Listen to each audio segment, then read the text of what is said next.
Hello, I am Jill Sharfman, and this is a mini episode of Let My People Eat, where I share a personal story, a parable, or a bit of Jewish history from which we can all learn something. I have several friends here in Los Angeles whose children graduated from high school and decided that their next step was the Israeli army. Andrea's daughter is one of them. I got to know Rachel well as I drove her home from high school with my daughter and her sister. She's a smart, attractive woman, and before long, she was a grenade and weapons instructor teaching male soldiers. The courage of her and the others that I know, and the courage of their parents, letting them defend Israel is amazing. Here's one of their stories by my friend, Cheryl Azir. My daughter Ariella went to Israel after graduating from Yeshiva of Los Angeles Girls High School.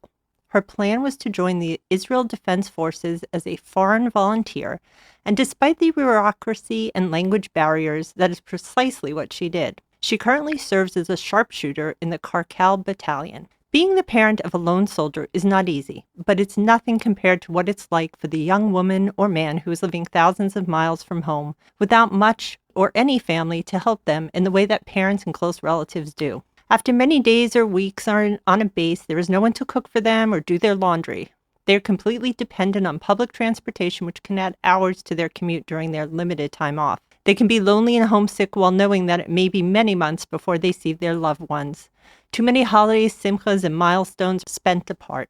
However, while the difficulties are real, over the past year my daughter has experienced an abundance of kindness and generosity. While a good amount of that has been bestowed by her great uncle in Ramat Gan and our dear family friends in Renana, new friends and even strangers have showered her with warmth. With that in mind, I would like to thank the following. To the women at the Kotel, thank you for asking my daughter for her name so that you could add it to the list of soldiers you pray for. To the fruit juice vendor at Machane Yehuda, thank you for always welcoming my daughter with a big smile and calling her Mefakedet, which means commander, before making her a special drink that you never allow her to pay full price for. To the staff member at the Lone Soldier Center in Tel Aviv, thank you for greeting my daughter by name, even though you must deal with hundreds of lone soldiers, and thank you for always asking her, do you need anything? To the fellow customer at a restaurant in Tel Aviv, hearing my daughter's accent, you asked, are you a lone soldier? When she responded in the affirmative, you said, then this meal is on me, and despite her protestations, insisted on paying. Thank you.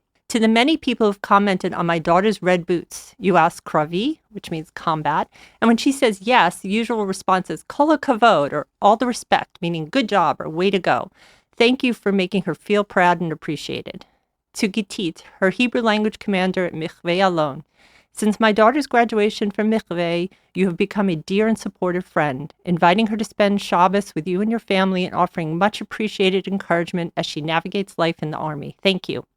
To Miritz, her group commander in Michveh Alon, thank you for being a mentor and providing unwavering support to this day.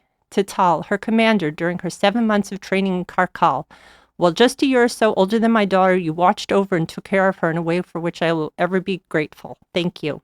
To all of my daughter's new friends in the IDF, I want to thank each one of you for looking out for her, making sure she has a place to go during her time off, and being precisely the kind of young people that any mother would want her child to be friends with. When Ariella first told me that she wanted to join the IDF, I asked her, why? She replied, Mom, this is the Jewish People's Army and I'm Jewish.